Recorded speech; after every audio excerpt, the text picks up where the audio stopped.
നമുക്ക് ഇന്നത്തെ ആത്മീയ ചിന്തയ്ക്ക് ആധാരമായിട്ട് നമുക്കൊരു വേദഭാഗം നമുക്ക് ബൈബിളിൽ നിന്ന് വായിക്കാൻ പറ്റും. മത്തായി എഴുതിയ സുവിശേഷം അതിന്റെ 22-ാം അധ്യായം അതിന്റെ 37 മുതൽ 39 വരെയുള്ള വാക്യങ്ങളാണ് ഇന്നത്തെ ചിന്തയ്ക്ക് ആധാരമായിട്ട് കർത്താവിൽ ശരണപ്പെട്ട് ഞാൻ തെരഞ്ഞെടുത്തിരിക്കുന്നത്. മത്തായി സുവിശേഷം 22-ാം അധ്യായം 37 മുതൽ 39 വരെയുള്ള വാക്യങ്ങൾ.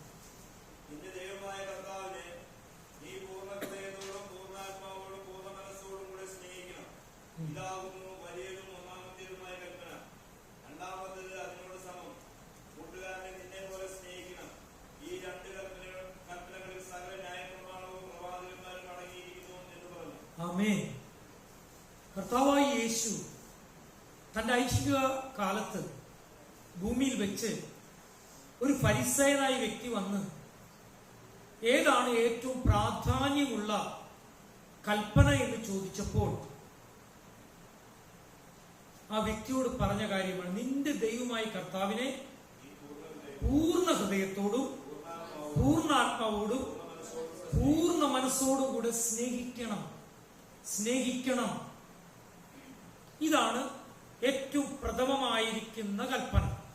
എന്നിട്ട് കർത്താവ് പറഞ്ഞു, നിന്നെ പോലെ നിന്റെ അയൽക്കാരനെ സ്നേഹിക്കുക എന്നുള്ള കൽപ്പനയും അതിനോട് സമമാകുന്നു.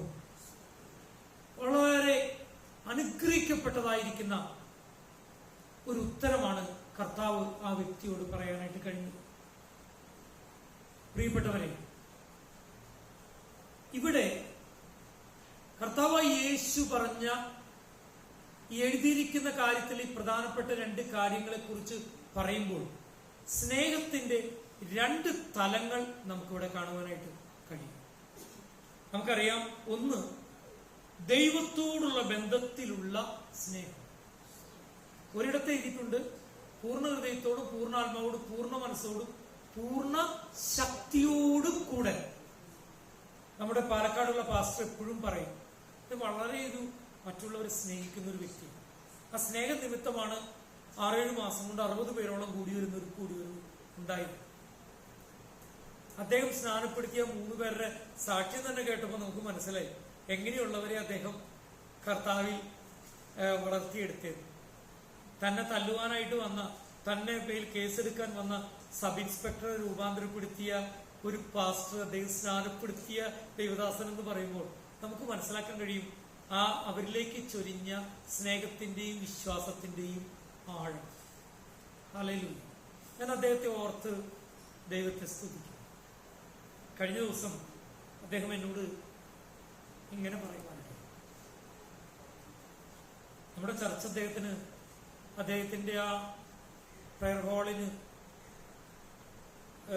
ഒരു വാടക കൊടുക്കുന്നു. 5000 രൂപ വാടക കൊടുക്കുന്നു. നമുക്ക് ചെയ്യാൻ കഴിയാവുന്നൊരു കാര്യമാണ്. പാലക്കാട് ജില്ലയിൽ എൻ്റെ അറിവിലാകെ 2 ഹിന്ദി ആരാധനയുണ്ട്. ഒന്ന് ഈ കർത്താവിന്റെ ദാസന്റെയും, മറ്റൊന്ന് ഒരു IPC ചർച്ചിൽ കഷ്ടി 20 പേര് കൂടി വരുന്ന ഒരു ഹിന്ദി ആരാധന. ഈ കർത്താവിന്റെ ദാസനാണെങ്കിൽ കാര്യമായ ഒരു സപ്പോർട്ടും ഇല്ല. തുറന്നു പറയുകയാണെങ്കിൽ കഴിഞ്ഞ ഞായറാഴ്ച വരുന്ന ഹിന്ദിക്കാർക്ക് ബിസ്ക്കറ്റും അതുപോലെ തന്നെ ജ്യൂസും കൊടുക്കാനായിട്ട് നമ്മുടെ അനുഗ്രഹ ബെറ്റർ കെയർ ഹോമിൽ കിടന്ന കുറച്ച് ഇരുമ്പ് സാധനങ്ങൾ ആക്രിക്കടയിൽ കൊണ്ടുകൊടുത്തിട്ടാണ് അദ്ദേഹം ചെയ്തത്.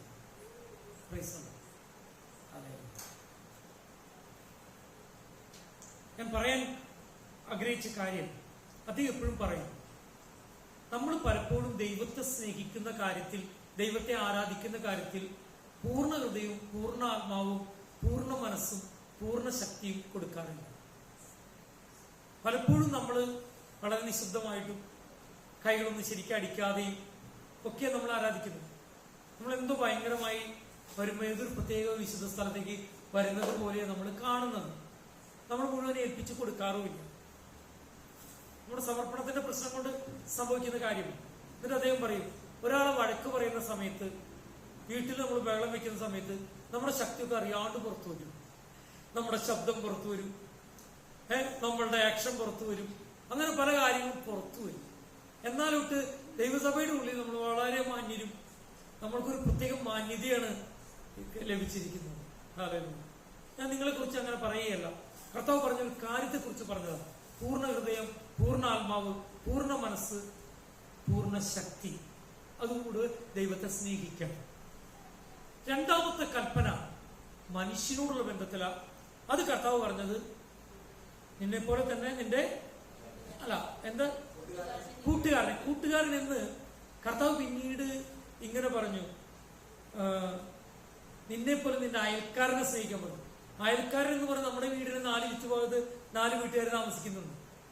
അവരെ സ്നേഹിക്കണം എന്നുള്ള അർത്ഥത്തിൽ മാത്രമല്ല, എല്ലാവരും, അതായത് നമ്മുടെ ചുറ്റുമുള്ള സകലരെയും സ്നേഹിക്കാൻ നമ്മൾ ബാധ്യസ്ഥരാണ് എന്നർത്ഥത്തിൽ. എന്തുകൊണ്ടായിരിക്കാം അത്?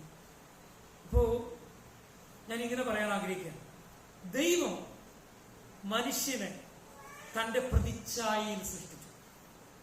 ദൈവം മനുഷ്യനെ സ്വന്തം ഇമേജിൽ സൃഷ്ടിച്ചു എന്നാണ് ദൈവത്തിന്റെ വചനം പറഞ്ഞിരിക്കുന്നത്. എന്നാൽ ഈ ഇമേജ് എന്ന് പറയുന്നത് 2 കൈയും 2 കണ്ണും ഈ മൂക്കും താടി മീശയും അല്ലെങ്കിൽ നമ്മൾ 2 കാലിൽ നടക്കുന്ന ഒരു രൂപമല്ല ദൈവം മനുഷ്യനെ സൃഷ്ടിച്ച ദൈവത്തിന്റെ രൂപം.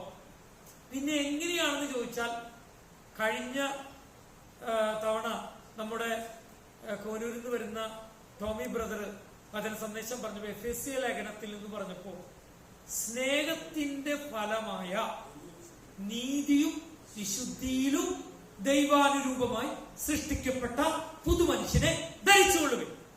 അപ്പൊ ഇപ്പൊ പുതുമനുഷ്യൻ എങ്ങനെയാണ്? നീതിയിലും വിശുദ്ധിയിലാണ്. സത്യത്തിന്റെ ഫലമായ നീതിയിലും വിശുദ്ധിയിലും എന്ന് പറയുന്ന കർത്താവ് മനുഷ്യനെ സൃഷ്ടിച്ചപ്പോൾ അങ്ങനെയാണ് സൃഷ്ടിച്ചത്. ചില പണ്ഡിതന്മാർ പറയുന്ന ഒരു കാര്യമുണ്ട്. ഈ ചില ബൈബിൾ കോളേജിലൊക്കെ പഠിക്കാൻ ഞാൻ വലിയ എൻകറേജ് ചെയ്യാറില്ല. എന്താ കാരണം? ഇത് പഠിച്ച് ഈ കുളിപ്പിച്ച് കൊച്ചില്ലാതാവുന്ന, ഞാൻ പറയുന്നത് നിങ്ങൾ ശ്രദ്ധിക്കണം.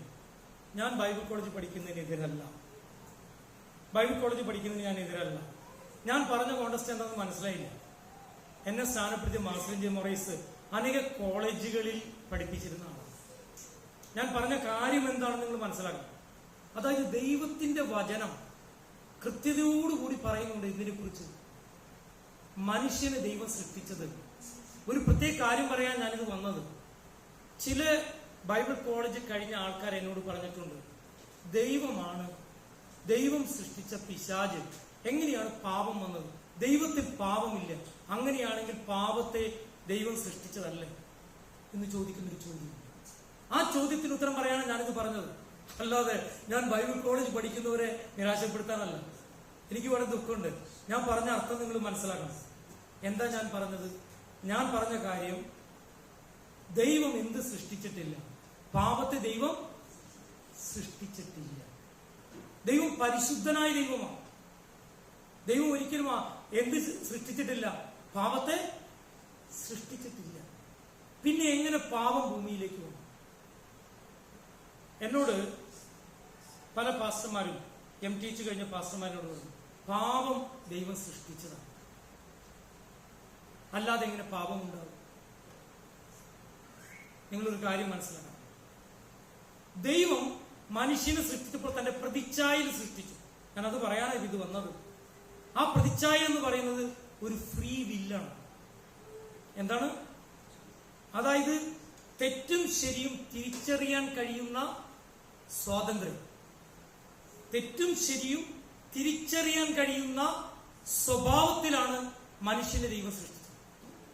മനുഷ്യനെ മാത്രമല്ല, പിശാചായി മാറിയ ലൂസിഫറിനെ സൃഷ്ടിച്ചത് അങ്ങനെ. മനസ്സിലായി? ഞാൻ പറഞ്ഞു,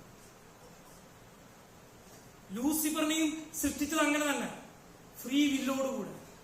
ഫ്രീ വില്ലുള്ള ഒരുവന് ദൈവത്തെ അനുസരിക്കാനും അനുസരിക്കാതിരിക്കാനുമുള്ള ഫ്രീ വില്ലുണ്ട്. മനസ്സിലായോ? അപ്പോൾ ദൈവത്തിന്റെ കൽപ്പന ലംഘിച്ചപ്പോൾ അവിടെ പാപം ഉണ്ടായി. അല്ലാണ്ട് പാപത്തെ ദൈവം സൃഷ്ടിച്ചിട്ടില്ല. കാരണം, ഞാനിത് പറയാൻ കാരണം, എൻ്റെ കൂടെ സുവിശേഷ പ്രവർത്തനത്തിന് സ്ഥിരമായി കടന്നു വന്നിരുന്ന ഒരു കുടുംബം എന്നോട് ഈ കാര്യം പറയാനായിട്ടുണ്ട്. ദൈവമാണ് എന്ത് സൃഷ്ടിച്ചത്? പാപം സൃഷ്ടിച്ചത്. ദൈവം പാപം സൃഷ്ടിച്ചിട്ടില്ല. ദൈവം പരിശുദ്ധനാണ്. പരിശുദ്ധനായ ദൈവം മനുഷ്യനെ സൃഷ്ടിച്ചപ്പോൾ, അല്ലെങ്കിൽ സൃഷ്ടവസ്തുക്കളെ സൃഷ്ടിച്ചപ്പോൾ മനുഷ്യന് ഫ്രീ വില്ല് കൊടുത്തു. എന്തു കൊടുത്തു? തെറ്റും ശരിയും തിരിച്ചറിയാൻ കഴിയുന്ന ഫ്രീ വിൽ. അപ്പോൾ ഒരാള് തെറ്റ് സ്വീകരിക്കുമ്പോൾ, തെറ്റ് സ്വമേധയാ ഏറ്റെടുക്കുമ്പോൾ പാപം അവിടെ ജനിക്കുക. ഇതാ സംഭവിച്ചത്. ഞാനിത് പറയാൻ കാരണം എന്തെന്നറിയാമോ? ദൈവം എന്തുകൊണ്ടാണ് ദൈവം ആ രണ്ടാമത്തെ ആസ്പെക്ട്, ദൈവത്തെ പൂർണ്ണ ഹൃദയത്തോടും പൂർണ്ണാത്മാവോടും പൂർണ്ണ മനസ്സോടും കൂടെ സ്നേഹിക്കണം എന്ന് പറഞ്ഞതിന് തുല്യമായി എന്തുകൂടി പറഞ്ഞു? എന്താ പറഞ്ഞത്? കൂട്ടുകാരനെ നിന്നെ പോലെ സ്നേഹിക്കണം എന്ന് പറയാനുണ്ടായ പ്രധാനപ്പെട്ട കാരണം ദൈവം മനുഷ്യനെ തന്റെ പ്രതിച്ഛായ സൃഷ്ടിച്ചുകൊണ്ട്. മനസ്സിലായോ നിങ്ങൾക്ക്? എന്തുകൊണ്ടാണ് ഈ രണ്ട് കാര്യങ്ങൾ വന്നതെന്ന് പറയാനാണ് ഞാനിത് വന്നത്. കാരണം ദൈവത്തിന്റെ വചനത്തിൽ കൃത്യമായിട്ട് പറയുന്നു. ഉൽപ്പത്തി പുസ്തകം 1-ാം അധ്യായം എടുക്കാം. 1-ാം അധ്യായം അതിന്റെ 7-ാമത്തെ വാക്യം എന്ന് പറഞ്ഞു.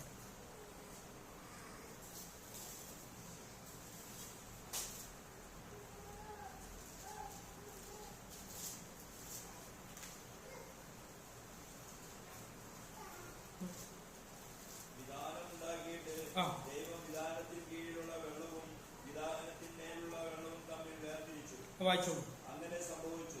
ദൈവവിധാനത്തിന് ആകാശം എന്ന് പേരിട്ടു. സന്ധ്യയായി ഉഷസ്സായി രണ്ടാം ദിവസം ദൈവം ആകാശത്തിന് കീഴിലുള്ള വെള്ളം ഒരു സ്ഥലത്ത് കൂടട്ടെ, ഉണങ്ങിയ നിലം കാണട്ടെ എന്ന് കൽപ്പിച്ചു. അങ്ങനെ സംഭവിച്ചു. ഉണങ്ങിയ നിലത്തിന് ദൈവം ഭൂമിയെന്നും വെള്ളത്തിന്റെ കൂട്ടത്തിന് സമുദ്രം എന്നും പേരിട്ടു. നല്ലത് എന്ന് ദൈവം കണ്ടു. ഭൂമിയിൽ പുല്ലും വിത്തുമുള്ള സസ്യങ്ങളും ഭൂമിയിൽ അതാത് തരം വിത്തുള്ള ഫലം കായ്ക്കുന്ന വൃക്ഷങ്ങളും മുളച്ചു വരട്ടെ എന്ന് ദൈവം കൽപ്പിച്ചു. അങ്ങനെ സംഭവിച്ചു. ഭൂമിയിൽ നിന്ന് പുല്ല് അതാത് തരം വിത്തുള്ള ഫലം കായ്ക്കുന്ന വൃക്ഷങ്ങൾ മുളച്ചു വന്നു. നല്ലത് എന്ന് ദൈവം കണ്ടു. സന്ധ്യയായി ഉഷസ്സായി 3-ാം ദിവസം. ഇനി മനുഷ്യന് സൃഷ്ടിച്ച വാക്യത്തിലേക്ക് വന്നു. രാവും പകലും തമ്മിൽ വേർതിരിവാൻ ആകാശവിധാനത്തിൽ വെളിച്ചങ്ങൾ ഉണ്ടാകട്ടെ. അവ അടയാളങ്ങളാലും കാലം, ദിവസം, സംവത്സരം എന്നിവ തിരിച്ചറിയുവാനും ഉതകട്ടെ. ഭൂമിയെ പ്രകാശിപ്പാൻ ആകാശവിധാനത്തിൽ അവ വെളിച്ചങ്ങളായി തീരട്ടെ എന്ന് ദൈവം കൽപ്പിച്ചു. അങ്ങനെ സംഭവിച്ചു. പകൽ വാഴേണ്ടതിന് വലിപ്പമേറിയ വെളിച്ചവും രാത്രി വാഴേണ്ടതിന് വലിപ്പം കുറഞ്ഞ വെളിച്ചവും ആയി 2 വലിയ വെളിച്ചങ്ങളെ ദൈവം ഉണ്ടാക്കി. നക്ഷത്രങ്ങളെ ഉണ്ടാക്കി. ഭൂമിയെ പ്രകാശിപ്പിക്കാനും പകലും രാത്രിയും വാഴുവാനും വെളിച്ചത്തെയും ഇരുളിനെയും തമ്മിൽ വേർതിരിക്കാനുമായി ദൈവം അവയെ ആകാശവിധാനത്തിൽ ഉയർത്തി. നല്ലത് എന്ന് ദൈവം കണ്ടു. സന്ധ്യയായി ഉഷസ്സായി 4-ാം ദിവസം. വെള്ളത്തിൽ ജലജന്തുക്കൾ കൂട്ടമായി ജനിക്കട്ടെ. ഭൂമിയുടെ മീതെ ആകാശവിധാനത്തിൽ പർവ്വജാതി പറകട്ടെ എന്ന് ദൈവം കൽപ്പിച്ചു. ദൈവം വലിയ തിമിംഗലങ്ങളെയും വെള്ളത്തിൽ കൂട്ടമായി ജനിപ്പിച്ച് ചലിക്കുന്ന അതാത് തരം ജീവജന്തുക്കളെയും അതാത് തരം പർവ്വജാതികളെയും സൃഷ്ടിച്ചു. നല്ലത് എന്ന് ദൈവം കണ്ടു. നിങ്ങൾ വർദ്ധിച്ചു പെരുകി സമുദ്രത്തിലെ വെള്ളത്തിൽ നിറവിൽ പർവ്വജാതി ഭൂമിയിൽ പെരുകട്ടെ എന്ന് കൽപ്പിച്ചു. ദൈവം അവയെ അനുഗ്രഹിച്ചു. സന്ധ്യയായി ഉഷസ്സായി 5-ാം ദിവസം. അതാത് തരം കന്നുകാലി, ഇടജാതി, കാട്ടുമൃഗം ഇങ്ങനെ അതാത് തരം ജീവജന്തുക്കൾ ഭൂമിയിൽ നിന്ന് പുറവാകട്ടെ എന്ന് ദൈവം കൽപ്പിച്ചു. അങ്ങനെ സംഭവിച്ചു. ഇങ്ങനെ ദൈവം അതാത് തരം കാട്ടുമൃഗങ്ങളെയും അതാത് തരം കന്നുകാലികളെയും അതാത് തരം ജലജന്തുക്കളെയും ഉണ്ടാക്കി. നല്ലത് എന്ന് ദൈവം കണ്ടു. അനന്തരം ദൈവം നാം നമ്മുടെ സ്വരൂപത്തിൽ കേൾക്കണം. അതിനുശേഷം നാം നാം നമ്മുടെ സ്വരൂപത്തിലും നമ്മുടെ സാദൃശ്യപ്രകാരവും ഉണ്ടാക്കുക. ശ്രദ്ധിക്കുക. ഞാൻ പറഞ്ഞു വരാൻ ആഗ്രഹിച്ച 2 കാര്യങ്ങൾ ഞാൻ പറഞ്ഞത്. ഒന്ന്, എഫേസ്യ ലേഖനത്തിൽ നിന്ന് ഞാൻ പറഞ്ഞു സത്യത്തിന്റെ ഫലമായി നീതിയിലും വിശുദ്ധിയിലും ദൈവാനുരൂപമായി സൃഷ്ടിക്കപ്പെട്ടവർ എന്ന പദം ഇട്ടുണ്ടോ? ദൈവവചനത്തില് പുതിയ നിയമത്തില് ഒരു സ്ഥലത്താണ് ദൈവാനുരൂപത്തെ കുറിച്ച് വാക്ക് രേഖപ്പെടുത്തിയിരിക്കുന്നത്. ആ വാക്യമാണ് ഞാൻ പറഞ്ഞത്. എന്നിട്ട് ഞാൻ പോയത് ഇങ്ങോട്ടേക്ക്. അതിനു മുമ്പ് ഞാൻ പറഞ്ഞത് പല ആൾക്കാരും തിന്മ, പാപം എങ്ങനെ വന്നു, തിന്മയെയും ഇരുട്ടിനെയും ദൈവം സൃഷ്ടിച്ചു സ്നേഹിച്ചോ എന്ന ചോദ്യം ഇന്ന് പല ബൈബിൾ പണ്ഡിതന്മാരും പറയുന്നുണ്ട് എന്ന കോണ്ടസ്റ്റാണ് ഞാൻ പറഞ്ഞത്. അല്ലാതെ ബൈബിൾ കോളേജിൽ പഠിക്കുന്നതിന് ഒന്നും ഞാൻ എതിർത്തിട്ടില്ല എന്ന് ഞാൻ നിങ്ങളെ ഓർമ്മിപ്പിക്കുക. നിങ്ങൾക്ക് മനസ്സിലായല്ലോ? അതാണ് ഞാൻ പറഞ്ഞത് കേട്ടോ. ക്ലിയർ ആയി ഇവിടെ വരുന്നവർക്ക് അത് ക്ലിയർ ആവണം. ഞാൻ പറയുന്നത് എന്താണ്, ഇവിടെ പറയുന്നു ദൈവാനുരൂപമായാണ് ആദാമിനെയും ഹവ്വയെയും ദൈവം സൃഷ്ടിച്ചത്. പക്ഷേ അവർ ദൈവത്തിന്റെ കൽപ്പന സ്വന്തം ഇഷ്ടപ്രകാരം തെരഞ്ഞെടുത്ത് തെറ്റിലേക്ക് വന്നപ്പോഴാണ് എന്ത് സംഭവിച്ചത്? പാപം ഭൂമിയിലേക്ക് വന്നു. അതുകൊണ്ട് ആദാമിനോട് ചോദിച്ചു, ആദാം നീ എവിടെ? ഞാൻ ചെയ്യരുതെന്ന് പറഞ്ഞ കാര്യം നീ ചെയ്തു. അതുമൂലം പാപത്തിന്റെ ഫലം എവിടെയുണ്ടാവും? ഭൂമിയിലുണ്ടാവും. മനസ്സിലായി? അപ്പൊ എന്തുകൊണ്ടാണ് ദൈവത്തിന്റെ കൽപ്പനയിൽ പൂർണ്ണ ഹൃദയത്തോടും പൂർണ്ണാത്മാവോടും പൂർണ്ണ മനസ്സോടും പൂർണ്ണ ശക്തിയോടും കൂടെ ദൈവത്തെ സ്നേഹിക്കുക എന്ന് പഴയ നിയമത്തിലും യേശു ഇവിടെ പറഞ്ഞ സമയത്ത് പൂർണ്ണ ഹൃദയത്തോടും പൂർണ്ണാത്മാവോടും പൂർണ്ണ മനസ്സോടും കൂടെ ദൈവത്തെ സ്നേഹിക്കുക എന്ന് പറഞ്ഞ കാര്യം ഒന്ന്. രണ്ടാമത്തെ കാര്യം, എന്തുകൊണ്ടാണ് നിന്നെ പോലെ നിന്റെ കൂട്ടുകാരനെ സ്നേഹിക്കുക എന്ന് പറഞ്ഞതിന്റെ പ്രധാനപ്പെട്ട കാരണം ദൈവം മനുഷ്യനെ തന്റെ പ്രതിച്ഛായയിൽ സൃഷ്ടിച്ചതാണ്. അതുകൊണ്ട് പാപം ചെയ്ത് ദൈവ തേജസ് നഷ്ടപ്പെടുത്ത ഇവരെ വീണ്ടും ദൈവം ഒരു പുതു മനുഷ്യനാക്കി മാറ്റുകയാണ്. ആ മനുഷ്യനാക്കി മാറ്റുന്നതിനെ കുറിച്ച് എഫെസ്യ ലേഖനത്തിൽ പറഞ്ഞു. മനസ്സിലായി? സത്യത്തിന്റെ ഫലമായി നീതിയിലും വിശുദ്ധിയിലും ദൈവാനുരൂപമായി സൃഷ്ടിക്കപ്പെട്ടവർ. പിടികിട്ടിയോ നിങ്ങൾക്ക്? അതുകൊണ്ട് ഞാൻ അടുത്ത പോയിന്റിലേക്ക് വരികയാണ്. കർത്താവായ യേശു മർക്കോസിന്റെ സുവിശേഷം 12-ാം അധ്യായം 31-ാമത്തെ വാക്യം എടുത്ത് 12-31.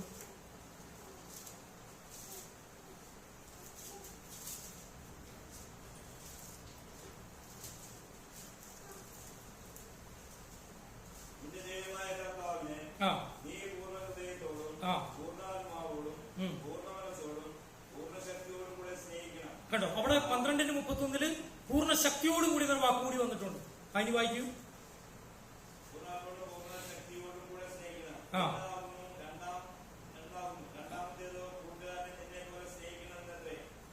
കൂട്ടുകാരനെ നിന്നെ പോലെ സ്നേഹിക്കണം എന്ന് കർത്താവ് പറയാനിടയായ സാഹചര്യത്തെ കുറിച്ച് ഞാനിപ്പോ പറഞ്ഞു. എന്നാൽ കുറച്ചുകൂടി കടന്നു ചിന്തിക്കുമ്പോൾ ഒരു സൂപ്പർ നാച്ചുറൽ ലവിനെ കുറിച്ച് നമ്മളിവിടെ ഇവിടെ മനസ്സിലാക്കും. ഇന്ന് ഡെലിവറൻസ് ചർച്ചകളിലൊക്കെ കേൾക്കുന്ന ഒരു പദമാണ് സൂപ്പർ നാച്ചുറൽ. കേട്ടിട്ടുണ്ടോ? സൂപ്പർ നാച്ചുറൽ, പരിശുദ്ധാത്മാവിന്റെ പ്രവർത്തനം, സൂപ്പർ നാച്ചുറൽ എന്ന് പറയുന്നു. എന്നാൽ സൂപ്പർ നാച്ചുറൽ ലവ് എന്ന പദം ബൈബിളിൽ അങ്ങനെ എഴുതിയിട്ടില്ലെങ്കിലും ഉണ്ട് എന്നുള്ള സത്യം. സൂപ്പർ നാച്ചുറൽ ലവ് എന്താ ലവ്?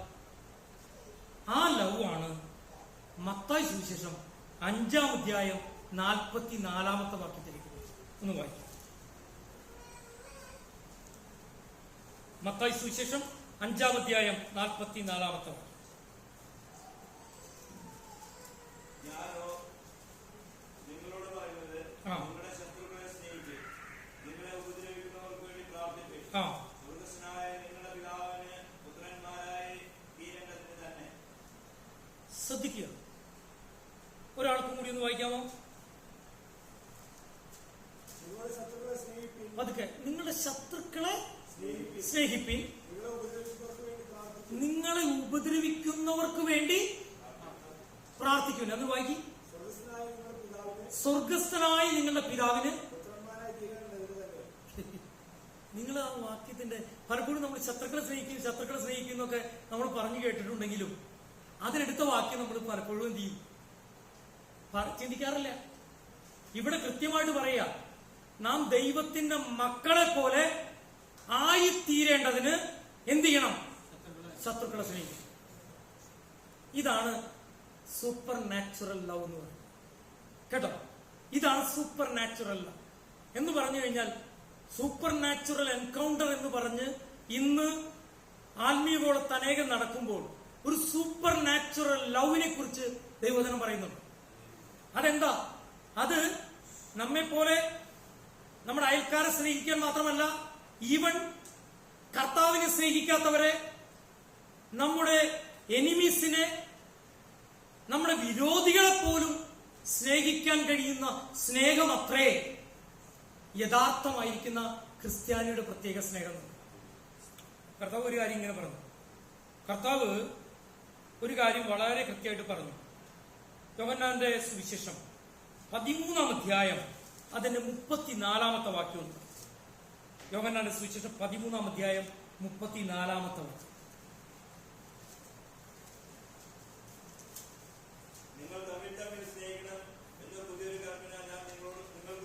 നിങ്ങൾ തമ്മിൽ തമ്മിൽ സ്നേഹിക്കണമെന്ന ഒരു പുതിയ കൽപ്പന ഞാൻ നിങ്ങൾക്ക് തരുന്നു.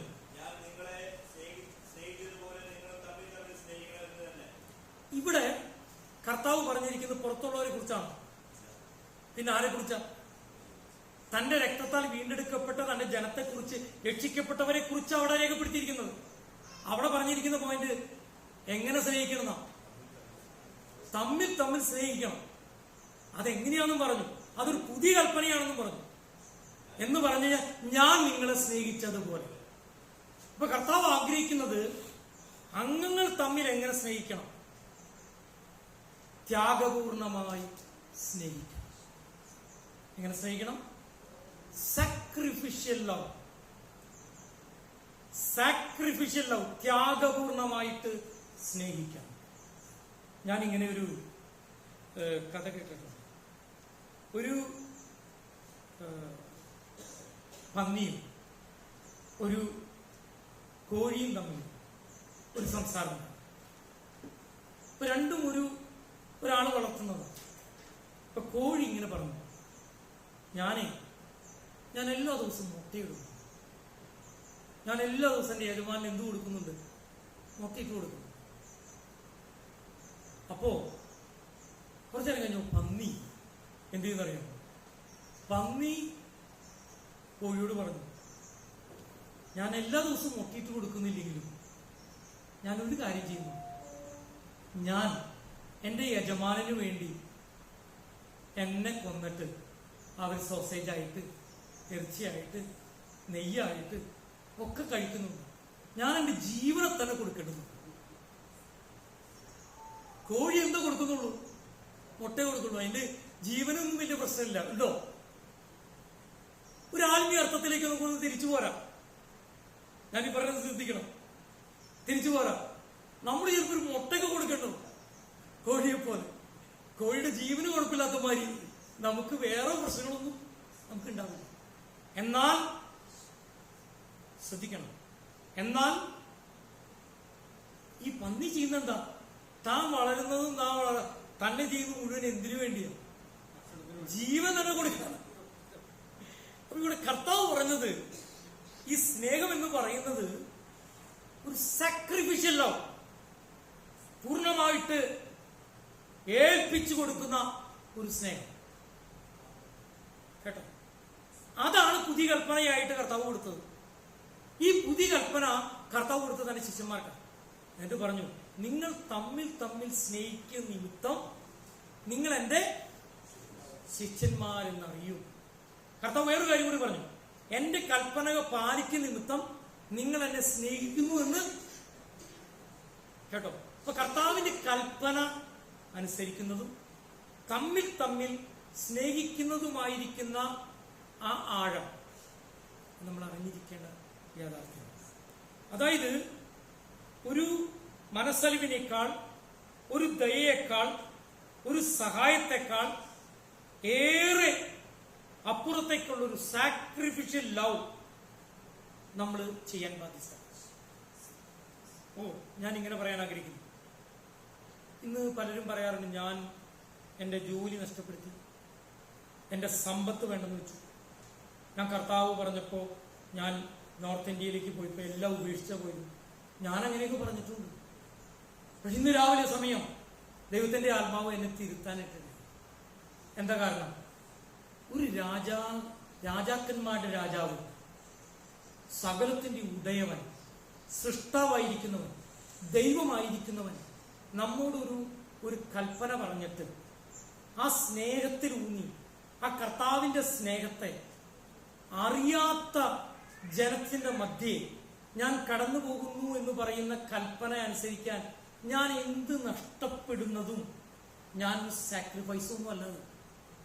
അതെന്തല്ല, അതൊരു സാക്രിഫൈസ് അല്ല, മറിച്ച് നമുക്കത് അഭിമാനമായിരിക്കണം. അതിൽ നമുക്ക് പ്രത്യേകിച്ച് പുകഴാനൊന്നുമില്ല. കർത്താവിന്റെ ദാസന്മാരാണെങ്കിൽ അതിൽ അഭിമാനത്തോടുകൂടി പ്രവർത്തിക്കണമെന്നാണ് ഞാൻ പറഞ്ഞത്. കാരണം അതുകൊണ്ടാണ് എബ്രായ ലേഖനം വിശ്വാസത്തെക്കുറിച്ച് പഠിപ്പിക്കുമ്പോൾ ഇങ്ങനെ പറഞ്ഞത്, മെച്ചപ്പെട്ടതായ പുനരുത്ഥാനം ആർക്കുള്ളതാണെന്ന് രേഖപ്പെടുത്തി. പ്രിയപ്പെട്ടവരെ, ഞാൻ ഇങ്ങനെ പറയാൻ ആഗ്രഹിക്കുക, അതായത് ആ സ്നേഹത്തിന്റെ, ഐക്യത്തിന്റെ, ക്ഷമയുടെ, ഇപ്പൊ നമുക്ക് ക്ഷമിക്കാൻ കഴിയും. പല കാര്യങ്ങൾക്കും പല ക്ഷമക്കുറവുകളുണ്ടാവും, ക്ഷമ കൂടുതലുള്ളവരും. ക്ഷമ കുറയുന്നത് നമുക്ക് കാര്യങ്ങൾ മനസ്സിലാക്കാൻ എളുപ്പമാണ്. കേൾപ്പാൻ വേഗതയുള്ളവനും പറയാൻ എങ്ങനെയായിരിക്കണം, അതാണ് ദൈവത്തിന്റെ വചനം നമ്മളെ കുറിച്ച് പറയുന്നത്. തെറ്റുപറ്റാത്ത മനുഷ്യർ, എനിക്കും തെറ്റുപറ്റാൻ സാധ്യത. തെറ്റാണെന്ന് ബോധ്യമായ തിരുത്തപ്പെടാൻ 100% ശരിയും. കാരണം തെറ്റ് തെറ്റാണെന്ന് സമ്മതിക്കുന്നതാണ് ക്രിസ്ത്യാനിത്വത്തിൽ ശരിയെന്ന് വിശ്വസിക്കുന്ന ആളാണ്. തെറ്റുപറ്റിയിട്ടും തെറ്റാണെന്ന് സമ്മതിക്കാത്ത രീതിയാണ് ഇന്ന് ആത്മീയ കോളത്തിലെ പല പ്രശ്നങ്ങളും. ഞാനത് മനസ്സിലാക്കുന്ന വ്യക്തിയാണ്. പിന്നെ ഞാൻ BTH ഒക്കെ എടുത്തത് അവസാനമാണെന്ന് മാത്രമേ ഉള്ളൂ. പക്ഷേ കഴിഞ്ഞ 2001 മുതൽ 2025 വരെ 24 വർഷക്കാലം ഒരു സഭയുടെ ശുശ്രൂഷകനായിട്ട് ദൈവവചനം പഠിച്ചു, ദൈവവചനത്തിൽ ഊന്നിയുള്ള സന്ദേശങ്ങൾ പറഞ്ഞു. ഒരു ക്രിസ്ത്യ ജീവിതം നയിക്കണമെങ്കിൽ എന്റെ ജീവിതത്തിൽ എത്രയോ സമയങ്ങൾ ദൈവവചനത്തിന്റെ കീഴിൽ ഇരുന്നിരിക്കണം. നിങ്ങൾ ചിന്തിച്ചാൽ മതി. എത്രയോ പ്രാർത്ഥനകളും എത്രയോ വചനം വേണ്ടി വരും. തെറ്റുചെയ്തും തിരിച്ചറിയാൻ പരിശ്രമിച്ചിട്ടുണ്ടാകില്ല. അതുകൊണ്ട് വചനം പഠിച്ച പലരും എന്നോട് പാപത്തെയും ദൈവം സൃഷ്ടിച്ചു എന്ന് പറയുന്ന ചില വേദപണ്ഡിതന്മാരെ എന്നോട് പറഞ്ഞുകൊണ്ടാണ് ഞാൻ പറഞ്ഞത്. അതിനെക്കുറിച്ച് പറഞ്ഞു, അല്ലാതെ ഞാൻ പറയില്ലായിരുന്നു. കേട്ടോ? അപ്പോൾ ഞാൻ പറയാൻ ആഗ്രഹിച്ച കാര്യം, നമുക്കൊരു വാക്യം കൂടി വായിക്കാം. ഗലാത്യ ലേഖനം 6-ാം അധ്യായം 2-ാമത്തെ വാക്യം.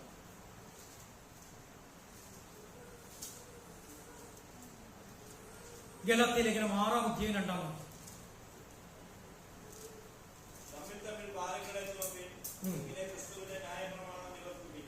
കണ്ടോ? ക്രിസ്തുവിനൊരു ന്യായപ്രമാണമുണ്ട്. കർത്താവ് പറഞ്ഞ ന്യായപ്രമാണമാ പുതിയ നിയമത്തിലെ പുതിയ കൽപ്പന. കേട്ടോ?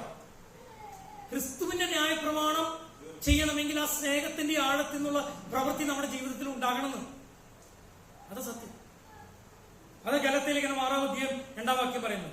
വീണ്ടും വായിക്കുക. എബ്രായ ലേഖനം 10-ാം അധ്യായം 24-ാം വാക്യം.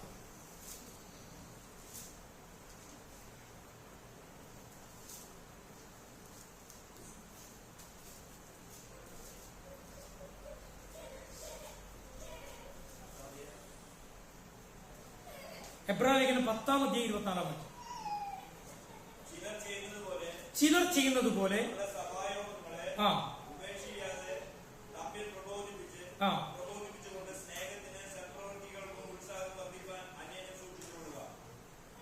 അടുത്ത വാക്യം കൂടി വായിച്ചു.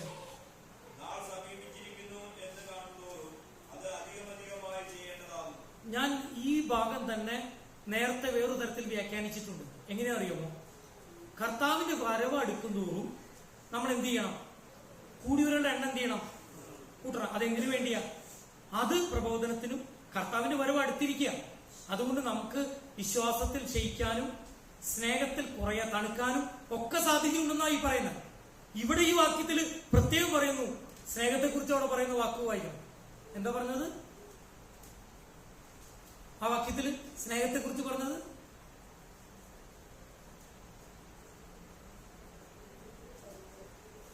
വായിക്കാരെങ്കിലും.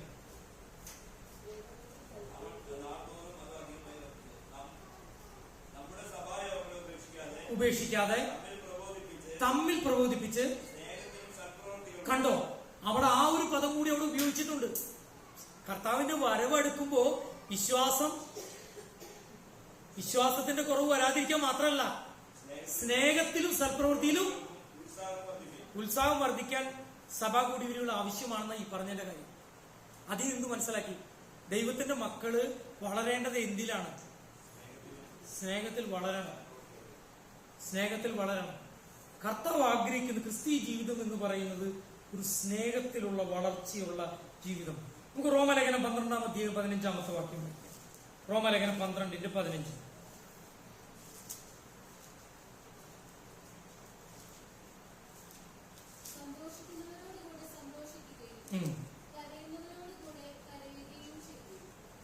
സന്തോഷിക്കുന്നവരോടുകൂടെ സന്തോഷിക്കുകയും കരയുന്നവരോടുകൂടെ കരയുകയും ചെയ്യും. ഇത് ആർക്ക് പറഞ്ഞിട്ടുള്ളതാണ്? നിങ്ങൾ എന്നോട് പറയും. സന്തോഷിക്കുന്നവരോട് സന്തോഷിക്കാനും കരയുന്നവരോടുകൂടി കരയാനും ഒരു ക്രിസ്ത്യാനിക്ക് കഴിയണമെങ്കിൽ അവന് സ്നേഹമുണ്ടാകണം. സന്തോഷിക്കുന്നവരോട് സന്തോഷിക്കാൻ കഴിയാത്തവര് ക്രിസ്ത്യാനിയല്ല, കരയുന്നവരോടുകൂടി കരയാത്തവര് ക്രിസ്ത്യാനിയുമല്ല. Praise the Lord. ഞാൻ നിങ്ങളോട് കാര്യം പറയാം. കഴിഞ്ഞ 3-4 ദിവസം ഞാൻ പാലക്കാടായിട്ട് ഞാൻ രാത്രി 6 മണിക്ക് അവിടെ എത്തിയത്. ഞാൻ അവിടെ ചെന്നപ്പോൾ രാത്രിയുള്ള സന്ദേശം എന്നെ ഏൽപ്പിച്ചു. ഞാൻ പറഞ്ഞു, ഭൂമിയുടെ ഉപ്പ് ലോകത്തിന്റെ പ്രകാശമാകും നമ്മുടെ ദൈവം തിരഞ്ഞെടുത്തു. ഞാൻ ഉപ്പിന്റെ ഒരു ഗുണം മാത്രം പറഞ്ഞു. ഞാൻ അവരോട് ചോദ്യം ചോദിച്ചു, ഉപ്പിനും വെളിച്ചത്തിനും ഒറ്റ അർത്ഥം പറയാമെങ്കിൽ എന്തായിരിക്കും ആ അർത്ഥം? ഞാൻ ചോദിച്ചൊരു ചോദ്യം. ഉപ്പിനും വെളിച്ചത്തിനും ഒരർത്ഥം, ഒരു നാനാർത്ഥം പറയാമെങ്കിൽ എന്തുത്തരം പറയും? അവർ പല ഉത്തരങ്ങളും പറഞ്ഞു. ഞാൻ പറഞ്ഞു, നിങ്ങൾ പറഞ്ഞ ഉത്തരത്തിൽ ശരി തന്നെ, പക്ഷേ ഞാൻ ആ ഉത്തരത്തിൽ തൃപ്തനല്ല. നിങ്ങളോട് അത് ചോദിക്കുക. ഉപ്പിനും വെളിച്ചത്തിനും ഒരു അർത്ഥം പറയാമെങ്കിൽ ആ അർത്ഥത്തിന്റെ പേരാ ഇൻഫ്ലുവൻസ്, സ്വാധീനം.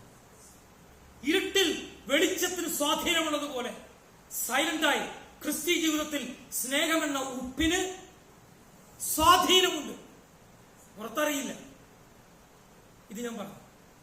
അന്ന് രാത്രിയിലെ സന്ദേശം ഒരു മനുഷ്യനെ രൂപാന്തരപ്പെടുത്തി. പ്രസംഗം കഴിഞ്ഞപ്പോൾ തന്നെ ആരാധനയ്ക്ക് പോകാത്ത ഒരു തന്റേടിയായി കടന്നു പോകുന്ന ഈ മനുഷ്യൻ എന്റെ അടുത്ത് വന്നിട്ട് പറഞ്ഞു, പാസ്റ്ററെ, കുറേ നാളായിട്ട് ഞാൻ ഒന്നിനും പോകാത്ത, ഇന്ന് രാത്രി പാസ്റ്റർ പറഞ്ഞ സന്ദേശം എന്റെ ഹൃദയത്തിന്റെ ഉള്ളിലേക്ക് തുളച്ചു. ഞാൻ തീരുമാനമെടുത്തിട്ട് പോണേ. പിറ്റേ ദിവസം രാവിലെ വന്നിട്ട് പറഞ്ഞു, ഞാൻ എന്റെ ഭാര്യയോട് ഇന്നതൊക്കെ പറഞ്ഞു, ഞാൻ ഇങ്ങനത്തെ കാര്യങ്ങളൊക്കെ പറഞ്ഞു. അവരുടെ ഭാര്യ ടീച്ചർ. അദ്ദേഹം 3 ദിവസം നീണ്ടു നിന്ന ആ മീറ്റിംഗ് കംപ്ലീറ്റ് ആയിട്ട് പങ്കെടുക്കാനായി.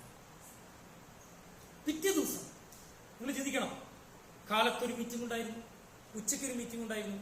ആ ദൈവദാസൻ അവസാനത്തെ സെഷൻ എന്നെ ഏൽപ്പിച്ചു. ചിന്തിക്കണം. അപ്പോൾ ഞാൻ വിശ്വാസം വളരേണ്ടതിനെ കുറിച്ച് പ്രസംഗിക്കാനായി. അതിനു മുമ്പ് ഒരു പ്രമുഖനായ അമേരിക്കയിലൊക്കെ കടന്നുപോയ ഒരു ദൈവദാസൻ അവിടെ വന്നു. അദ്ദേഹം പറഞ്ഞു, അപ്പൊ അതിനു മുമ്പ് ഒരു പാട്ട് അവർ പാടി.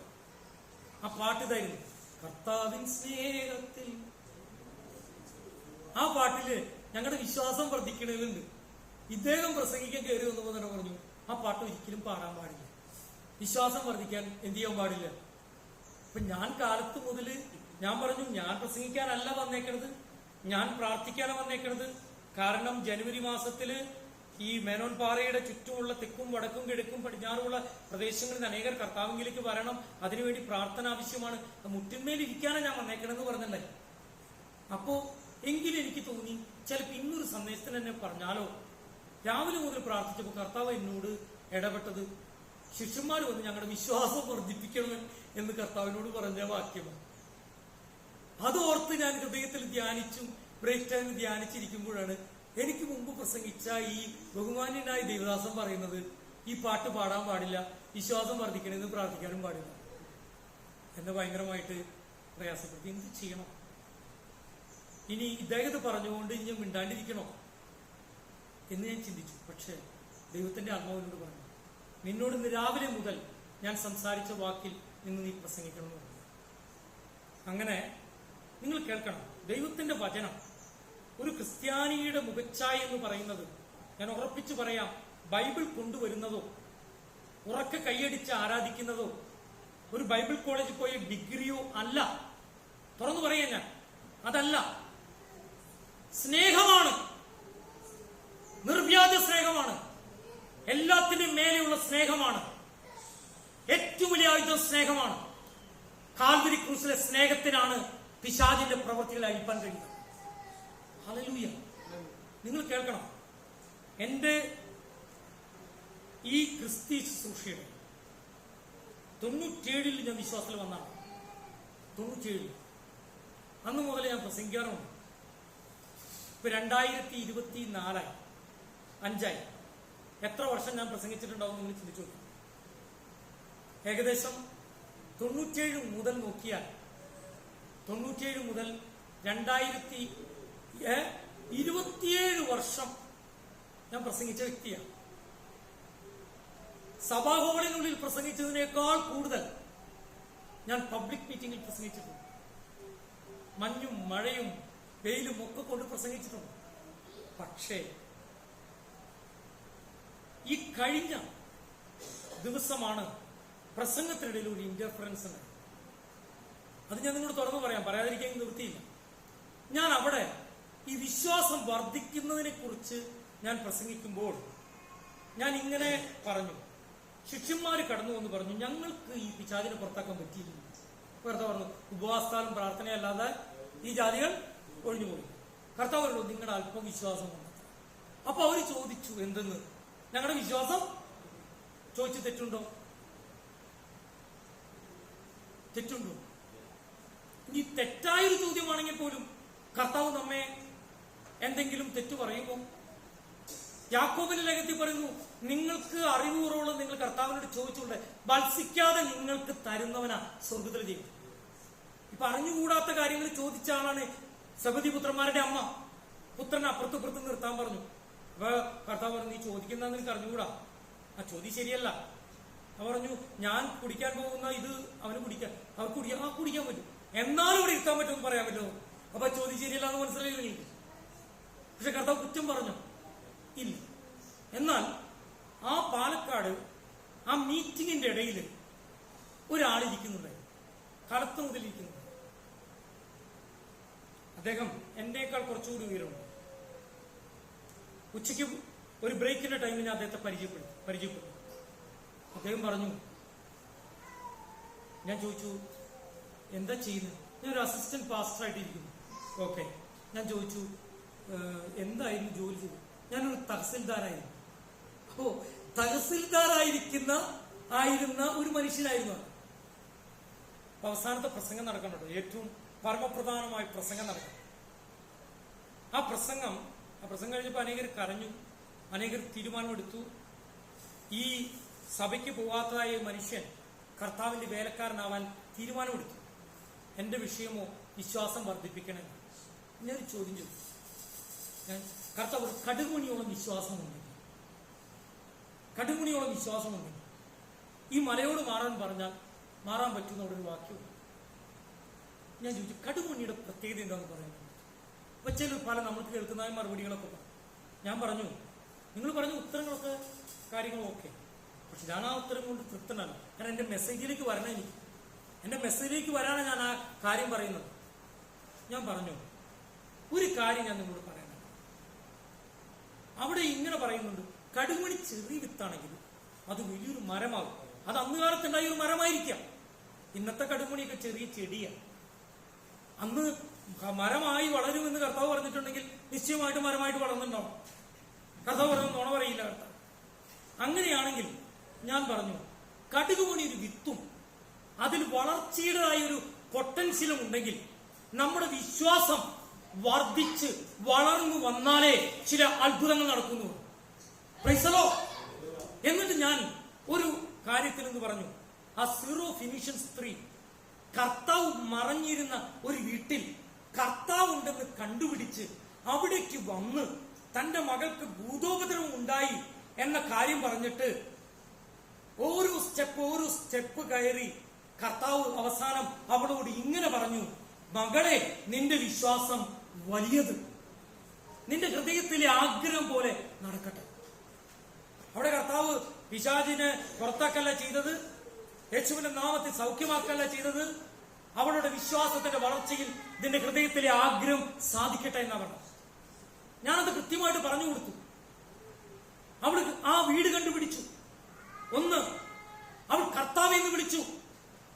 അന്യജാതിക്കാരിയായിരിക്കുന്ന അവൾ ദാവീദ് പുത്ര എന്ന് വിളിച്ചു. അവൾക്ക് മനസ്സിലായി അവളുടെ മകൾക്ക് സംഭവിച്ചത് ഭൂതത്തിന്റെ ഉപദ്രവമാണ്.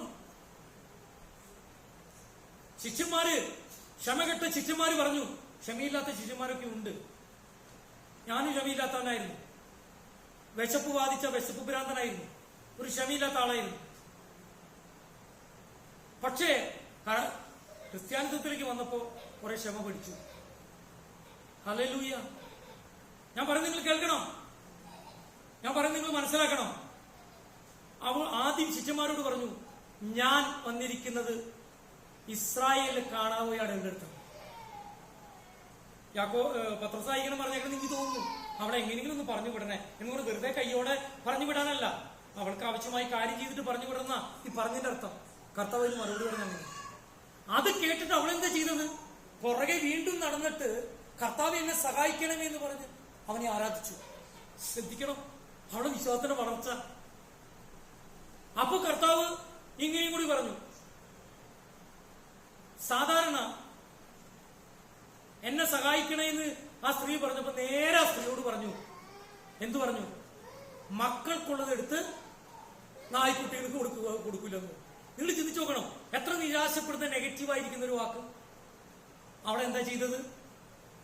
അവള് പറഞ്ഞ മറുപടിയും കരച്ചിലും മാത്രം മതി. അവള് പറഞ്ഞു, ഞാനൊരു നായ്ക്കുട്ടി, ഞാൻ യോഗ്യതയില്ലാത്ത ആളാണ്, ഞാൻ അയോഗ്യ. പക്ഷെ എനിക്കൊരു കാര്യം മനസ്സിലായിപ്പോയല്ലോ കർത്താവ്, എനിക്കൊരു കാര്യം മനസ്സിലായല്ലോ യേശു, അങ്ങേക്കല്ലാതെ ഇതിന് ഒരു മറുപടിയില്ല, അങ്ങല്ലാതെ എനിക്കൊരു അഭയസ്ഥാനമില്ല. മതി. ശ്രേഷ്ഠമരുത് ശ്രേഷ്ഠർക്ക് കൊടുത്തോ, ശ്രേഷ്ഠമരുത് ശ്രേഷ്ഠർക്ക് കൊടുത്തോ. എനിക്കൊരു അപകർഷം മതി, എനിക്കൊരു അപകർഷം മതി. അത് നോക്കിയിട്ടാ കർത്താവ് പറഞ്ഞത്, സ്ത്രീയെ നിന്റെ വിശ്വാസം വലിയത്. കർത്താവ് തന്നെ ശിഷ്യന്മാരെ നോക്കി പത്രോസിനെ വിളിച്ച അല്പവിശ്വാസം എന്നാ, എന്നാൽ ഈ സ്ത്രീനെ വിളിച്ചത് നിന്റെ വിശ്വാസം വലിയതെന്നാ. അപ്പൊ വിശ്വാസത്തിന് വളർച്ചയുണ്ടോ? ഉണ്ടോ? അപ്പോ അദ്ദേഹം വിശ്വാസം വർദ്ധിക്കുന്നത് പാട്ട് പാടാൻ പാടില്ല, അങ്ങനെ ചെയ്യാൻ പാടില്ല എന്നൊക്കെ എന്റെ പ്രസംഗത്തിന് മുന്നോടിയായിട്ടാ പറഞ്ഞു, എന്റെ മനസ്സ് ഇടിയാൻ വേണ്ടി. പ്രസംഗത്തിന്റെ മധ്യത്തിൽ എന്ത് ചെയ്തു? ഈ തഹസിൽദാരെ എന്നിട്ട് പറയാം, തഹസിൽദാർ അവിടെ നിന്നുകൊണ്ടാണ്, തഹസിൽദാരിനെ കൊണ്ട് അവിടെ നിന്നുകൊണ്ട് എന്തായി വെപ്രാണായി അവിടെ നിന്നുകൊണ്ട്. ഇതാണ് പറയാ, അത് ചെറുതെന്ന് മാത്രമേ അർത്ഥമുള്ളൂ, ഈ അർത്ഥമൊന്നും ശരിയല്ല. നൂറ് ആളുടെ എഴുന്നേറ്റ് പോകുക. ഞാൻ പറഞ്ഞു സമ്മതിച്ചു എന്ന് പറഞ്ഞു. അദ്ദേഹത്തോട് ഞാൻ എന്ത് പറഞ്ഞു? നിങ്ങൾ പറഞ്ഞ് സമ്മതിച്ചു, അത് ചെറുതെങ്കിൽ ചെറുതായിക്കോട്ടെ, കുഴപ്പമില്ല, ചെറുതിനും പ്രവർത്തിക്കാൻ പറ്റും. പക്ഷെ ഞാൻ പറഞ്ഞത് വളരുന്ന വിശ്വാസത്തിലേക്കുള്ള ഒരു വിത്തിന്റെ വളർച്ച. ദൈവവചനം ഒരു വിത്താണ്, അതിന് മുളയ്ക്കാൻ കഴിയും, അതിന് വളരാൻ കഴിയും, അതിന് ഫലപ്പുറപ്പിടിക്കാൻ കഴിയും. വിശ്വാസവും അതുപോലെ തന്നെയാണ്. പല രീതിയിലും പല തലത്തിലും ഇരിക്കുന്ന വിശ്വാസത്തിലുള്ളവരെ വിശ്വാസത്തിൽ വളർത്തേണ്ട ഉത്തരവാദിത്തമാ സഭയിലൊരു പാസ്റ്ററിൽ വെച്ചിരിക്കുന്നത്. നിങ്ങൾക്ക് ഞാൻ പറയുന്നത് മനസ്സിലാവും. വീണ്ടും ആ അവസാന ഭാഗത്തേക്ക് കടന്നു വരിക എന്ന് പറഞ്ഞാൽ, ഈ യോഹന്നാന്റെ സുവിശേഷം 17-ാം അധ്യായം 21-ാമത്തെ വാക്യം, 17-21.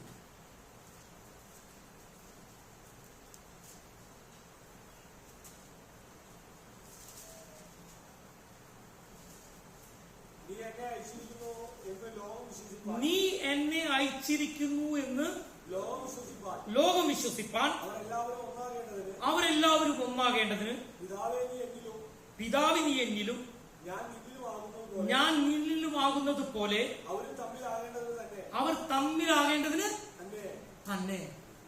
നിങ്ങൾ മനസ്സിലാക്കണം, ഈ യോഹന്നാന്റെ സുവിശേഷം 17-ാം അധ്യായം എന്ന് പറയുന്നത് കർത്താവിന്റെ ഒരു പ്രാർത്ഥനയാണ്, കർത്താവിന്റെ ശിഷ്യന്മാർക്ക് വേണ്ടി ഒരു പ്രാർത്ഥന. അതില് ഐക്യം, സ്നേഹം, ഇതാണ് കർത്താവ്. അവിടെ കർത്താവ് ഒരു പിതാവ്, പുത്രൻ, പരിശുദ്ധാത്മാവ് തമ്മിൽ സ്നേഹമുണ്ട്, ഐക്യമുണ്ട്. അതുപോലെ ആ ഐക്യത്തിലേക്കും സ്നേഹത്തിലേക്കും ആര് വരണം? നമ്മൾ വരണം. അതിന് സഹായിക്കണം എന്നാണ് ഈ പ്രാർത്ഥിക്കുന്നത്.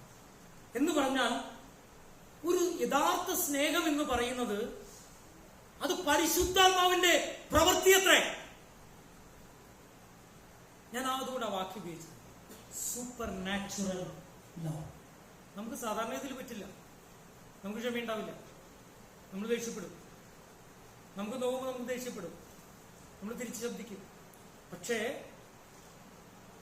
നമ്മളെ പ്രതി കാൽവരി ക്രൂശിൽ പ്രാർത്ഥിക്കാനിടയായ കർത്താവിന് ആ സ്നേഹത്തിന്റെ ആഴമുള്ളത് കൊണ്ടാണ് പിതാവ് ഇവർ ചെയ്യുന്നതെന്ന് അറിയായിക്കൊണ്ട് ഇവരോട് ക്ഷമിക്കണമെന്ന്. നമ്മളെ മുഖത്ത് തുപ്പുന്നവർക്ക് വേണ്ടി നമുക്ക് പ്രാർത്ഥിക്കാൻ പറ്റുമോ? നിങ്ങൾ ചിന്തിച്ചു നോക്കുക. പറ്റുമെന്ന് എനിക്ക് തോന്നുന്നില്ല. പരിശുദ്ധാത്മാവിന്റെ പ്രവർത്തനമില്ലാതെ നമുക്കത് സാധ്യമല്ല. എന്നാൽ അങ്ങനെ പ്രാർത്ഥിക്കുന്നിടത്താണ് എന്ത് സംഭവിക്കുന്നത്? ഒരാളിങ്ങനെ പറഞ്ഞു, എന്ത് പറഞ്ഞു അറിയാമോ?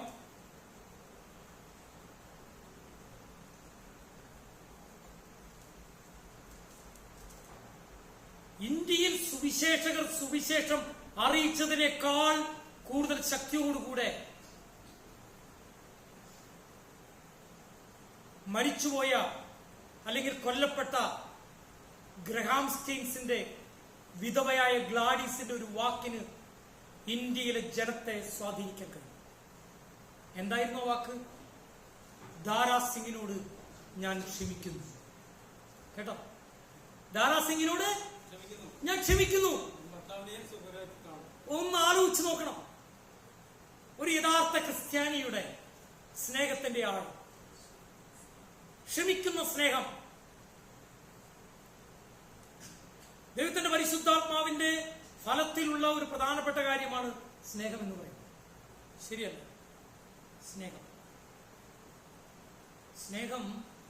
സ്നേഹത്തെക്കുറിച്ച് കൊരിന്ത്യ ലേഖനം 13-ാം അധ്യായത്തിൽ പറയുമ്പോൾ സ്നേഹം സകലതും ക്ഷമിക്കുന്നു, ദീർഘമായി ക്ഷമിക്കുന്നു, കുറ്റം കണക്കിടുന്നില്ല. കേട്ടോ, ഞാൻ ചില കല്യാണ സൂത്രത്തിൽ 45 സങ്കീർത്തനത്തിന് പകരം 1 കൊരിന്ത്യർ 13-ാം അധ്യായം വായിപ്പിച്ചിട്ടുണ്ട്. കാരണം അതെങ്കിലും കേട്ട് എപ്പോഴെങ്കിലും ഭാര്യ ഭർത്താക്കന്മാരെ തല്ലിപ്പിടുത്തം വരുമ്പോ ആ അധ്യായം ഒന്ന് വായിച്ചാലെങ്കിലും ശരിക്കും വരും. അതൊരു അധ്യായം എവിടെ കിടക്കണം? അതൊരു ആചാരമായിട്ട് കണക്കെടുത്തുണ്ടാവും. ആ 1 കൊരിന്ത്യർ 13-ാം അധ്യായം മാത്രം വായിച്ചാൽ മതി ഡിവോഴ്സുകൾ മാറിപ്പോവാൻ. ദൈവമയമുള്ള ഒരു സ്ത്രീയോ പുരുഷനോ ഡിവോഴ്സ് ചെയ്യാതിരിക്കാൻ പറ്റിയ ഒരു അധ്യായമാണ് 1 കൊരിന്ത്യർ 13-ാം അധ്യായം. ഹല്ലേലൂയ! അത് കൃപാവരങ്ങൾക്കും ഉപയോഗത്തിനും നടുവിൽ കിടക്കുകയാണ്. ഞാനെന്റെ വാക്കുകൾ ഉപസംഹരിക്കാനാണ്. യഥാർത്ഥമായ ക്രിസ്തീയ സ്നേഹം അതൊരു സൂപ്പർ നാച്ചുറൽ സ്നേഹമാണ്. അത് പരിശുദ്ധാത്മാവിനാൽ ഉദ്ദീപിപ്പിക്കുന്ന സ്നേഹമാണ്. അത് ദൈവത്തെയും കർത്താവിന്റെ രക്തത്താൽ വീണ്ടെടുക്കപ്പെട്ടവരെയും ദൈവവഴികൾക്ക് വിരോധമായി സഞ്ചരിക്കുന്ന ശത്രുക്കളെയും സ്നേഹിക്കുന്ന സ്നേഹമാണ്. അത് ക്ഷമിക്കുന്ന സ്നേഹമാണ്. ആ സ്നേഹം യഥാർത്ഥമായി കാണാൻ കഴിയുന്ന കാൽവരി ക്രൂശിലാണ്. എല്ലാവരിലേക്കും ഇത് പകരണ്ടേ? ഈ സ്നേഹം പകരണ്ടേ? ഈ സ്നേഹം പകരാനല്ലേ കർത്താവ് ഈ കാൽവരി ക്രൂശിൽ ആ സ്നേഹത്തെ ഇലസ്ട്രേറ്റ് ചെയ്യാം. വേദന സഹിച്ചുകൊണ്ട്, പ്രയാസങ്ങൾ അനുഭവിച്ചുകൊണ്ട്.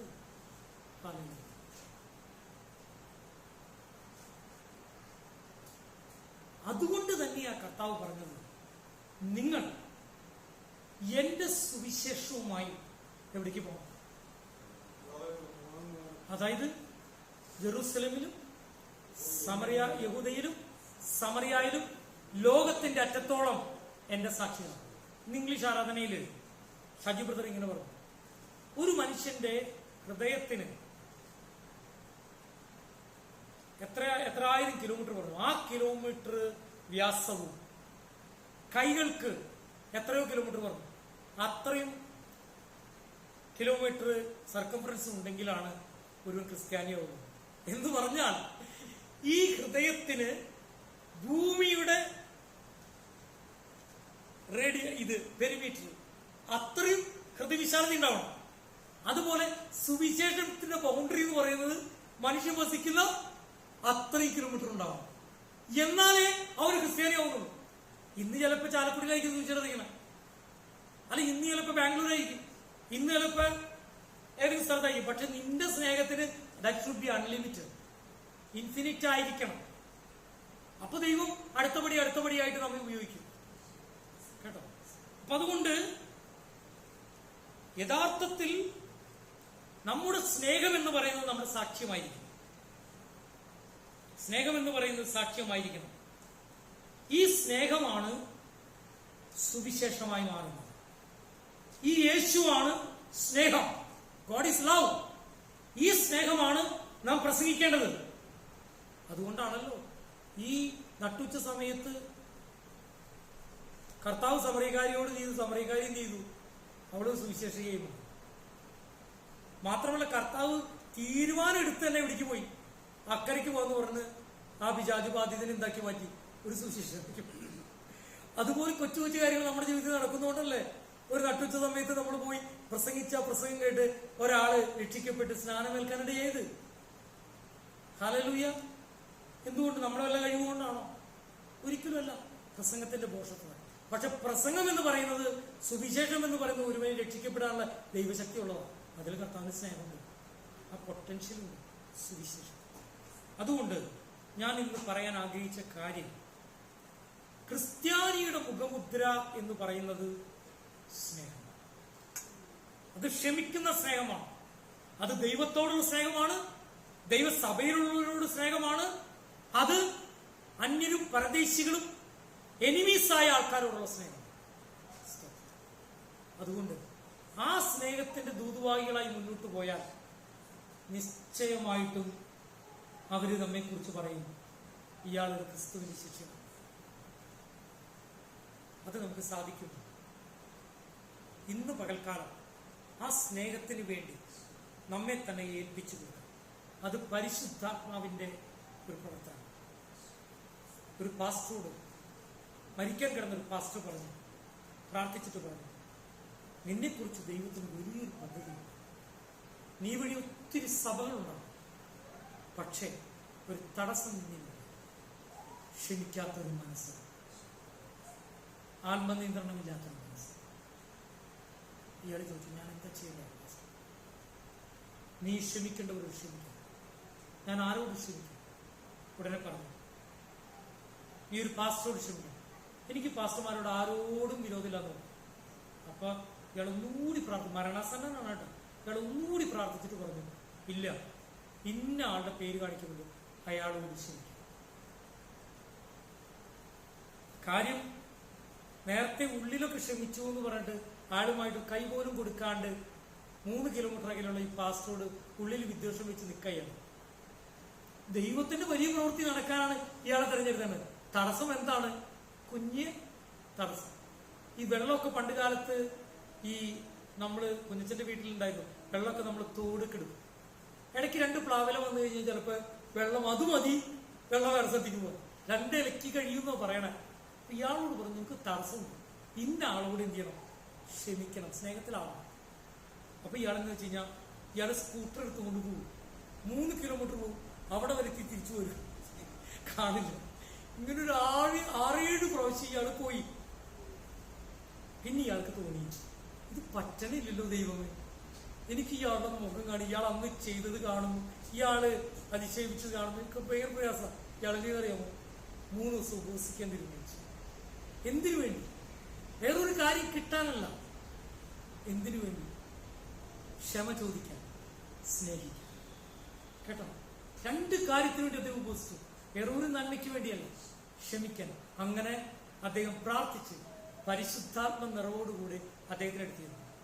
ചെന്നിട്ട് പറഞ്ഞു, അന്ന് നിങ്ങൾ ചെയ്തതിൽ എനിക്ക് പ്രയാസമുണ്ട്, എനിക്ക് നിങ്ങളോട് ഹൃദയത്തിൽ വെറുപ്പുണ്ട്, എന്നോട് ക്ഷമിക്കണമെന്ന് പറഞ്ഞു. അവർ തമ്മിൽ കെട്ടിപ്പിടിച്ചു.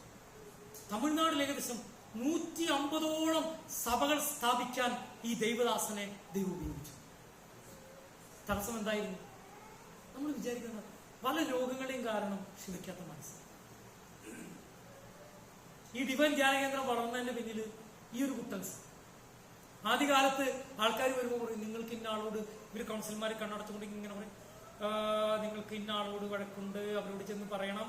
ചിലര് അങ്ങനെ പറയുമ്പോൾ തന്നെ ഇവർ വരും. അങ്ങനെ എൻ്റെ അപ്പച്ചൻ്റെ പെങ്ങളായി ഒരു കന്യാസ്ത്രീ ഒരു ദിവസം വിളിക്കുന്നു, ആങ്ങളെ എന്നോട് ഒരു ക്ഷമിക്കുന്നു. അപ്പൊ ക്ഷമിച്ചാലാണ് എന്ത് കിട്ടുള്ളൂ? കൗൺസിലർ പറഞ്ഞിട്ടുണ്ട്, ഈ ക്ഷമിച്ചാലാണ് ഈ രോഗം മാറുന്നത്, എല്ലിന്റെ തേമാനം മാറുള്ളൂ എന്ന് പറഞ്ഞിട്ടുണ്ട്. അപ്പൊ അപ്പച്ചന് ഭയങ്കര അപ്പച്ചൻ വലിയ ക്യാമറയായിട്ട് അപ്പോ എനിക്ക് ഞാൻ ശരിയും അവിടെ തെറ്റുമായിരുന്നു എന്ന് അതല്ല അതിന്റെ അർത്ഥം. ഹല്ലേലൂയ. ക്ഷമ ചോദിക്കുമ്പോൾ സൗഖ്യം കിട്ടുമെന്ന്, ക്ഷമ ചോദിക്കുമ്പോൾ തണ്ടൽ വേദന മാറുമെന്ന്, ക്ഷമ ചോദിക്കുമ്പോൾ ചില അലർജി മാറുമെന്ന്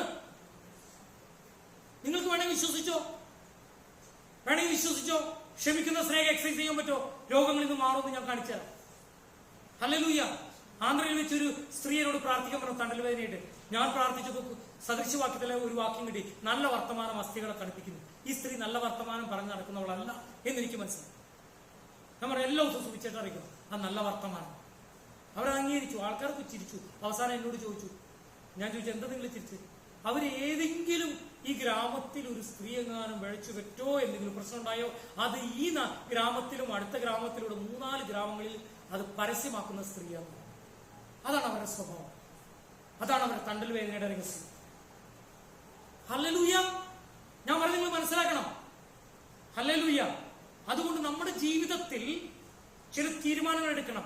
സ്നേഹിപ്പാൻ നമ്മെ അതുപോലെ സ്നേഹിച്ചവനാ കർത്താവ്.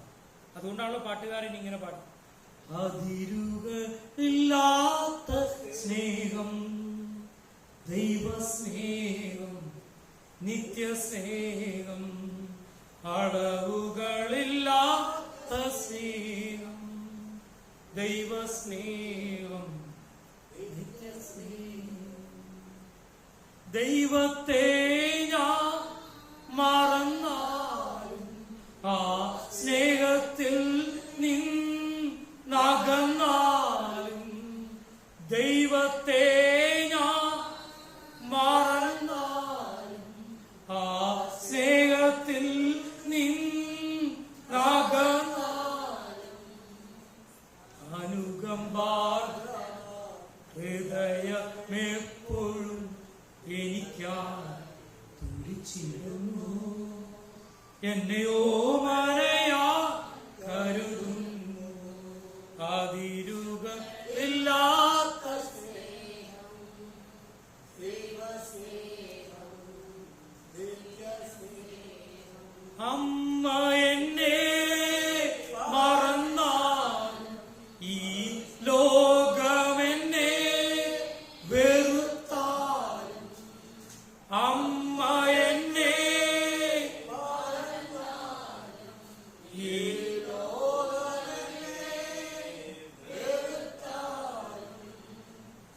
അജഗണങ്ങളെ എനിക്കായി തിരഞ്ഞിടുന്നു, എന്നെയോ മനയായി കരുതുന്നു, അതിരുകളില്ലാത്ത സ്നേഹം, ദൈവസ്നേഹം, നിത്യസ്നേഹം, അളവുകളില്ലാത്ത സ്നേഹം, ദൈവസ്നേഹം, നിത്യസ്നേഹം. ഞാൻ എൻ്റെ വാക്കുകളെ ദൈവസ്നേഹത്തിലേക്ക് കടന്നു വരുവാൻ നമ്മുടെ ഓരോരുത്തരും ദൈവം സഹായിക്കും. നമ്മുടെ സ്നേഹം വഴി അനേകം രൂപാന്തരപ്പെടുവാൻ ഇടയാണ്.